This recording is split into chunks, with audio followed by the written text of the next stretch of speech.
Pada masa kini, kebijaksanaan kuno Stoik yang diajarkan oleh Marcus Aurelius bersinar sebagai cahaya pemandu. Dia mengingatkan kita bahwa nilai sejati kita berasal dari dalam. Tetapi, bagaimana kita dapat merajut filsafat tak lekang oleh waktu ini ke dalam kehidupan sehari-hari kita untuk benar-benar meningkatkan nilai kita dalam hubungan dan interaksi dengan orang lain? Video ini akan membimbing Anda melalui strategi yang sesuai dengan Stoik praktis, bukan trik atau manipulasi, untuk membangun hubungan yang berkaitan dengan keaslian dan kedalaman. Ingat, hidup Anda menjadi cerminan dari identitas Anda. Inti filsafat mengajarkan kita untuk menjadi sangat berharga, bukan dengan menjadi membutuhkan, tetapi dengan menjadi berharga. Mari kita jelajahi bagaimana merajut filsafat Stoik ke dalam kain sehari-hari kita, menciptakan hubungan yang tidak hanya dalam, tetapi juga nyata. Langkah pertama untuk menguasai seni mendapatkan penghargaan dalam kehidupan orang lain adalah memprioritaskan kebutuhan Anda terlebih dahulu. Memprioritaskan kebutuhan Anda bukanlah tindakan egois, tetapi itu penting. Bayangkan Anda berada di pesawat dan masker oksigen turun. Anda diberitahu untuk memasang masker Anda terlebih dahulu sebelum membantu orang lain, bukan? Itu bukan hanya untuk perjalanan udara, itu adalah prinsip kehidupan. Stoikisme, sebuah filsafat yang praktis hari ini, seperti halnya pada zaman kuno, menegaskan sentimen ini. Seneca, seorang filsuf Stoik, pernah mengatakan bahwa bukanlah orang yang memiliki terlalu sedikit, tetapi orang yang menginginkan lebih banyak yang benar-benar miskin. Ini bukan tentang menimbun sumber daya, tetapi mengenali bahwa memenuhi kebutuhan dasar Anda adalah langkah pertama dalam menjadi sumber kekuatan bagi orang lain. Saat Anda memprioritaskan kebutuhan Anda tidak memalingkan diri dari orang lain, melainkan Anda sedang membangun cadangan kekuatan dan stabilitas pribadi. Bayangkan kehidupan Anda seperti sebuah taman. Jika Anda tidak menyiram dan merawat tanaman Anda terlebih dahulu, bagaimana Anda bisa berharap untuk berbagi keindahan dan naungan mereka dengan orang lain? Kebutuhan Anda, baik itu istirahat, pertumbuhan pribadi, atau pemeliharaan emosional, adalah air dan sinar matahari bagi taman Anda. Dengan merawat diri sendiri, Anda memastikan bahwa Anda memiliki energi, kesabaran, dan sumber daya untuk hadir dan memberikan dukungan bagi orang-orang di sekitar Anda. Ini bukan tentang mengisolasi diri, tetapi tentang menciptakan keseimbangan di mana kesejahteraan Anda tidak selalu dikorbankan. Bertindak sesuai prioritas Anda menuntut lebih dari sekadar pengakuan. Ini memerlukan tindakan. Seperti yang diingatkan oleh Marcus Aurelius, seorang filsuf Stoik lainnya, jangan buang-buang waktu untuk berdebat tentang apa yang harus dilakukan seorang pria yang baik, tetapi jadilah salah satunya. Ini berarti membuat pilihan-pilihan sulit, menetapkan batasan, dan terkadang mengatakan tidak. Ini bukanlah jalan yang paling mudah, tetapi inilah jalan yang mengarah pada kebenaran, penghargaan yang sesungguhnya, dan harga diri yang sejati. Dengan secara konsisten bertindak sesuai dengan kebutuhan dan nilai-nilai Anda menjadi tiang kejujuran dan integritas. Orang secara alami tertarik pada mereka yang berakar dan percaya diri. Jadi mulailah hari ini, prioritaskan kebutuhan Anda, dan lihatlah bagaimana dunia mulai menghargai Anda dengan cara yang baru dan mendalam. 2. Hindari selalu tersedia.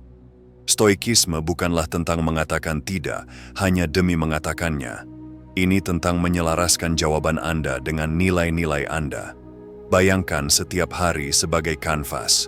Anda memiliki sejumlah cat terbatas yang merupakan waktu Anda untuk menciptakan sebuah mahakarya, yaitu hidup Anda. Apakah Anda akan membiarkan orang lain memegang kuas, ataukah Anda akan mengambil kendali dan melukis di tempat yang menurut Anda tempat terbaik? Mengatakan tidak bisa menjadi tindakan penghormatan yang mendalam terhadap hidup dan prioritas Anda sendiri. Seperti yang akan diingatkan oleh seorang bijak Stoik, kita adalah arsitek takdir kita sendiri. Ini bukan tentang egoisme, ini tentang harga diri. Ketika Anda menghargai waktu Anda, orang lain juga akan melakukannya. Mereka akan melihat bahwa jawaban ya Anda tidak diberikan dengan sembarangan, dan ketika diberikan, itu merupakan tanda komitmen dan penghormatan yang sejati. Ini adalah praktik keseimbangan. Ini bukan tentang membangun dinding, tetapi tentang menetapkan batas. Pikirkan tentang batas ini seperti tepi sungai. Mereka membimbing aliran waktu dan energi Anda, menjaga agar tetap diarahkan pada apa yang benar-benar penting. Dengan tidak selalu tersedia, Anda mengajarkan orang lain untuk menghargai momen yang mereka miliki dengan Anda. Anda menjadi seperti buku langka di perpustakaan, dicari dan dihargai. Kehadiran Anda menjadi sebuah hadiah, bukan ekspektasi. Dengan cara ini, Anda hidup sesuai dengan ideal stoik, menguasai diri Anda dengan menguasai waktu Anda. Pikirkan tentang waktu Anda sebagai permata berharga yang berkilau di tangan Anda. Setiap saat yang Anda berikan kepada orang lain sama seperti memberikan sepotong permata ini. Jika Anda memberikan potongan kepada setiap orang yang meminta, tidak lama Anda tidak akan memiliki apa-apa untuk diri Anda sendiri. Ini tidak berarti Anda menjadi seorang pertapa, tetapi lebih kepada menjadi selektif dalam menginvestasikan waktu Anda di tempat yang benar-benar penting. Melanjutkan perjalanan kita untuk menjadi lebih berharga dan menjadi prioritas bagi orang lain, mari kita sekarang lanjutkan ke poin ketiga. Mempertahankan rasa misteri dalam dunia di sekitar kita. Di dunia di sekitar kita, misteri merajut jaringnya dalam keheningan, sama seperti laba-laba yang membuat seni yang tidak terlihat. Menggenggam seni misteri yang tenang ini adalah latihan yang bukan hanya keterbatasan, tetapi juga daya tarik yang penuh pesona. Stoikisme, sebuah filsafat dengan akar yang mendalam pada kebijaksanaan kuno, memegang kunci untuk latihan misterius ini. Ini bukanlah tentang membungkus diri dalam bayangan, tetapi memilih kapan untuk melangkah ke dalam cahaya.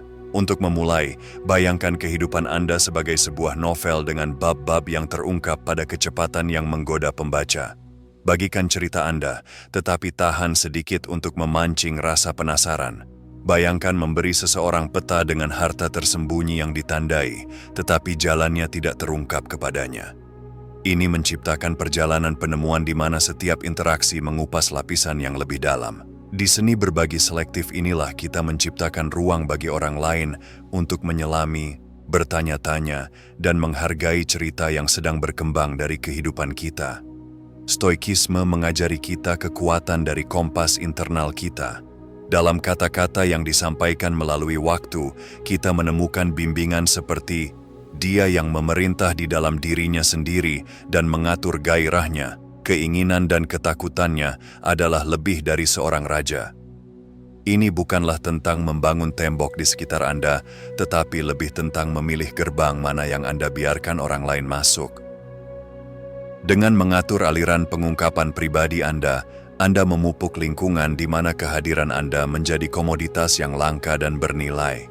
Ini adalah tarian antara yang diketahui dan yang tidak dikenal, di mana setiap langkah adalah pilihan yang sengaja dan bukan kecelakaan. Perhatikanlah, misteri bukanlah alat untuk manipulasi, tetapi strategi untuk penghormatan diri. Ini tentang mengetahui nilai Anda dan tidak membuangnya seperti air ke tangan mereka yang mungkin tidak menghargai kedalamannya. Di dunia yang terus-menerus berteriak-teriak untuk transparansi dan paparan berlebihan, memilih apa yang akan diungkapkan adalah bukti pemahaman Anda akan harga diri. Pendekatan ini tidak hanya membuat orang lain menghargai Anda lebih banyak, tetapi juga mendorong Anda untuk menghargai diri Anda sendiri. Pada akhirnya, misteri yang paling menonjol yang dapat Anda pertahankan adalah seberapa banyak yang ada di dalam diri Anda daripada yang terlihat oleh mata. Bayangkan diri Anda berdiri di persimpangan, satu jalan menuju kemandirian sendiri dan jalan satunya menuju pertumbuhan bersama. Ini adalah di mana latihan keempat dalam perjalanan stoik kita untuk lebih dihargai muncul. Membiarkan orang lain berinvestasi di dalam diri Anda. Ini adalah seni halus yang berakar. Bukan dalam rasa penting diri tetapi dalam rasa saling memperkaya kehidupan. Seneca, dengan kebijaksanaan yang abadi memberi petunjuk tentang ini, menemukan kebahagiaan dalam dipilih untuk tugas-tugas yang memperkaya. Dengan membuka diri Anda untuk bantuan dan saran dari orang lain, Anda tidak menunjukkan kelemahan. Anda mengundang kekuatan bersama. Latihan ini tentang membangun jembatan bukan membangun tembok. Sekarang mari kita menelusuri lebih dalam. Ini bukan hanya tentang menerima bantuan, tetapi tentang merawat ruang di mana kontribusi orang lain dianggap berharga dan dihargai. Bayangkan seperti sebuah taman. Anda adalah tukang kebun. Tetapi Anda mengundang orang lain untuk menanam benih-benih kebijaksanaan, dukungan, dan kebaikan. Setiap benih yang mereka tanam membantu taman Anda berkembang. Dan sebagai balasannya mereka merasakan kegembiraan dan kepuasan melihat kontribusi mereka berkembang. Pertumbuhan mutual ini menumbuhkan hubungan yang lebih dalam dan terhormat. Ini tentang menciptakan siklus memberi dan menerima yang menguntungkan semua orang yang terlibat. Keterbukaan Anda menjadi magnet, menarik orang-orang yang menghargai hubungan yang tulus dan pertumbuhan mutual. Mari kita mengaitkan praktik ini dengan realitas kehidupan sehari-hari kita.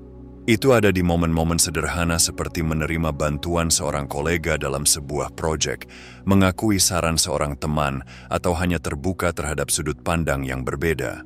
Setiap tindakan keterbukaan adalah langkah menuju keberadaan yang saling terhubung dan dihargai. Anda bukanlah hanya seorang figur yang menjalani kehidupan sendiri.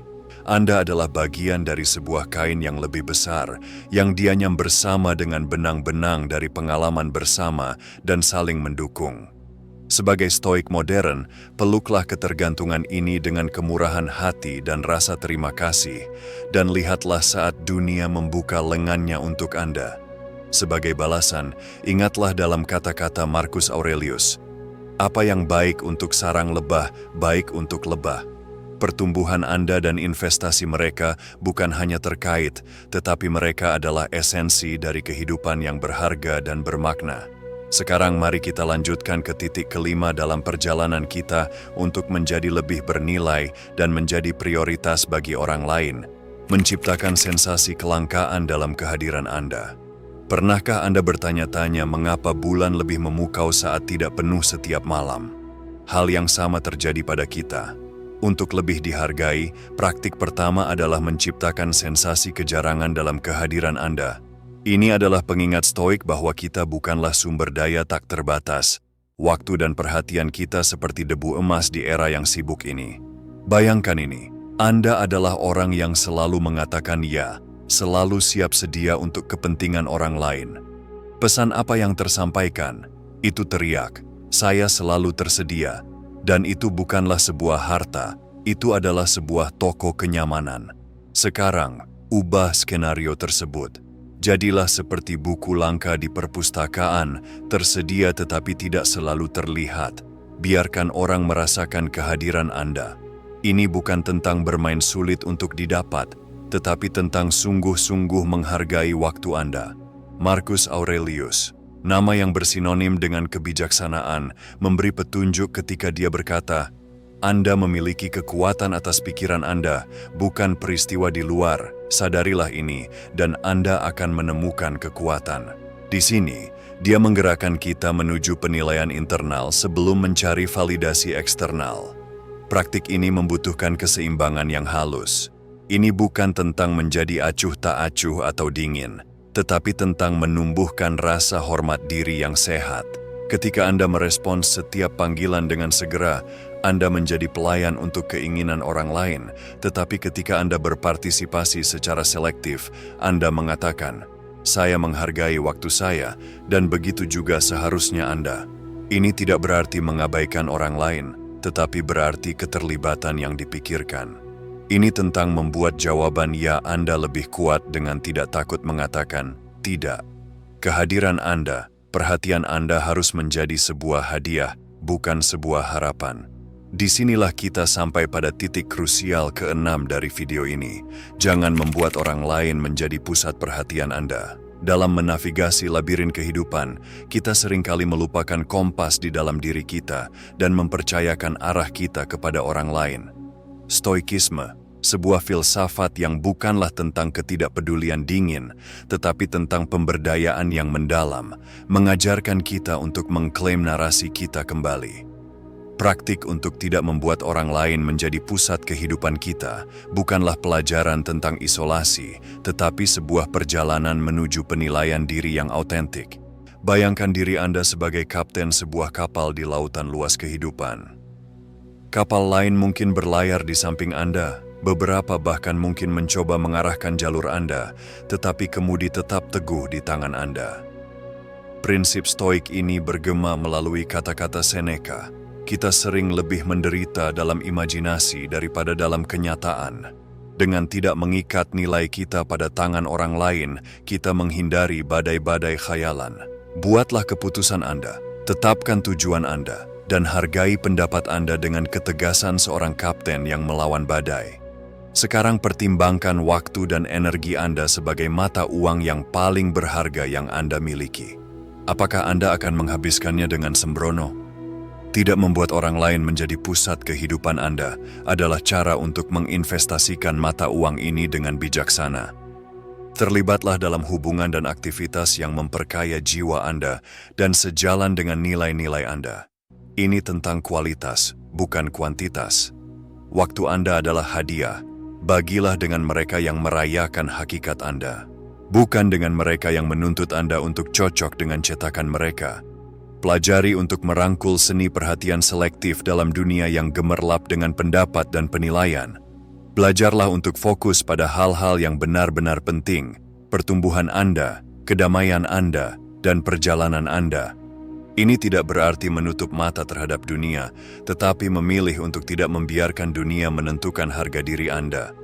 Semakin Anda fokus untuk mengasah kekuatan Anda dan mengejar passion Anda, semakin sedikit Anda akan mencari validasi dari sumber eksternal. Ingatlah bahwa Anda adalah perajin patung kehidupan Anda, ukir dengan tujuan, fokus pada suara dalam batin dan visi Anda. Saat Anda mengamalkan prinsip-prinsip stoik ini, Anda tidak hanya menjadi lebih dihargai oleh orang lain, tetapi yang lebih penting, Anda membudayakan rasa hormat dan cinta yang mendalam untuk diri sendiri. Perjalanan ini bukanlah tentang mengabaikan orang lain, tetapi tentang menemukan irama unik Anda dalam simfoni kehidupan. Titik terakhir dalam video ini adalah sebuah nasihat yang mungkin mengejutkan Anda. Berhenti menginisiasi setiap percakapan. Mengalihkan fokus dari berbicara ke mendengarkan mungkin saja menjadi permainan yang kamu cari. Praktik yang sangat berakar dalam filsafat stoik ini mendorong untuk tidak memulai setiap percakapan. Bayangkan kekuatan dalam keheningan dan seni mendengarkan. Ini bukan hanya tentang tetap diam, tetapi memberikan ruang bagi orang lain untuk berekspresi diri. Perubahan ini dapat mengubah bagaimana Anda terhubung dengan orang lain dan bagaimana mereka mempersepsikan Anda. Kebijaksanaan stoik seperti yang diajarkan oleh Epictetus menekankan keseimbangan antara telinga dan mulut kita. Dia dengan halus memberikan petunjuk bahwa kita memiliki dua telinga dan satu mulut, sehingga kita dapat mendengarkan 2 kali lebih banyak daripada yang kita ucapkan. Ini bukan hanya pepatah lama, tetapi juga pengingat kuat dalam dunia kita yang begitu komunikatif. Dengan tidak selalu menjadi orang pertama yang berbicara, Anda menciptakan ruang bagi orang lain. Ruang ini memungkinkan Anda untuk menyerap, memahami, dan merenung, bukan hanya bereaksi. Ini tentang merangkul kekuatan dalam keheningan dan kebijaksanaan dalam mendengarkan. Sekarang bayangkan saat terakhir seseorang benar-benar mendengarkan Anda. Bagaimana perasaan Anda? Dihargai, dipahami, mungkin bahkan merasa penting. Itulah hadiah yang Anda berikan kepada orang lain ketika Anda membiarkan mereka memulai percakapan. Ini adalah cara yang halus namun mendalam untuk menunjukkan rasa hormat dan minat terhadap apa yang mereka katakan. Dengan melakukannya, Anda tidak hanya mendengar kata-kata tetapi juga mengakui pemikiran dan perasaan mereka, membangun koneksi yang lebih dalam dan bermakna. Di dunia yang bergerak cepat saat ini di mana setiap orang ingin berbicara, menjadi orang yang mendengarkan membedakan Anda. Ini menunjukkan kedewasaan, kesabaran, dan minat yang tulus pada orang lain, kualitas yang langka dan berharga. Ini tidak berarti Anda tidak pernah mengucapkan pikiran Anda, tetapi tentang memilih momen yang tepat. Ketika Anda berbicara, kata-kata Anda membawa bobot lebih karena mereka berasal dari tempat pemahaman dan kehati-hatian. Untuk berlatih hal ini, mulailah dengan mengamati interaksi Anda. Perhatikan keinginan untuk ikut serta dan tahan. Alihkan fokus pada apa yang dikatakan orang lain, ajukan pertanyaan, tunjukkan minat, dan biarkan percakapan mengalir secara alami. Ini bukan tentang menjadi pasif, tetapi tentang hadir dengan sengaja. Seiring waktu, praktik ini tidak hanya akan meningkatkan hubungan Anda, tetapi juga memperkaya pemahaman Anda tentang orang dan dunia di sekitar Anda. Ingatlah, dalam momen-momen hening, kebijaksanaan seringkali bersuara paling nyaring. Hari ini, kita telah menjelajahi 7 praktik transformatif yang berakar dalam stoikisme, masing-masing menjadi batu loncatan menjadi diri yang lebih dihargai dan dihormati. Ingatlah, perjalanan Anda ke peningkatan diri dan hubungan yang lebih kuat bukan hanya sebuah daftar periksa, ini adalah gaya hidup. Peluklah praktik-praktik ini dengan berani namun penuh perhatian. Sabar tetapi proaktif, secara selektif tersedia dengan misteri yang menarik dan terbuka terhadap sumbangan orang lain. Utamakan kesejahteraan dan kemandirian Anda, dan biarkan orang lain datang kepada Anda. Ini bukan tentang mengejar validasi, tetapi tentang menemukan keseimbangan harmonis dalam hidup Anda. Ini bukan hanya tips, ini adalah alat untuk hidup. Ini membentuk tidak hanya bagaimana orang lain melihat Anda, tetapi bagaimana Anda melihat diri Anda sendiri. Kuat, dihormati, bernilai. Jadi, ambillah pelajaran ini. Integrasikan ke dalam kehidupan sehari-hari Anda dan saksikan transformasi terungkap. Anda tidak hanya meningkatkan hubungan Anda sedang berkembang sebagai pribadi. Dan ingat, ini hanya awal. Ada dunia hikmah dalam stoikisme yang menunggu untuk ditemukan dan membuatnya menjadi milik Anda. Jika Anda menganggap video ini berharga, silakan tekan tombol suka dan aktifkan pemberitahuan untuk tetap terkini dengan konten terbaru kami. Terima kasih telah bergabung dalam perjalanan ini. Berlangganan dan bergabunglah dengan komunitas stoik kami untuk wawasan lebih lanjut. Bagikan pemikiran Anda di kolom komentar, dan jika Anda tidak yakin apa yang harus dikatakan, berkomentarlah, saya sedang berkembang setiap hari. Ini adalah langkah kecil menuju diri yang lebih bernilai. Tetap stoik, tetap semangat, dan mari kita tumbuh bersama. Sampai jumpa di video berikutnya.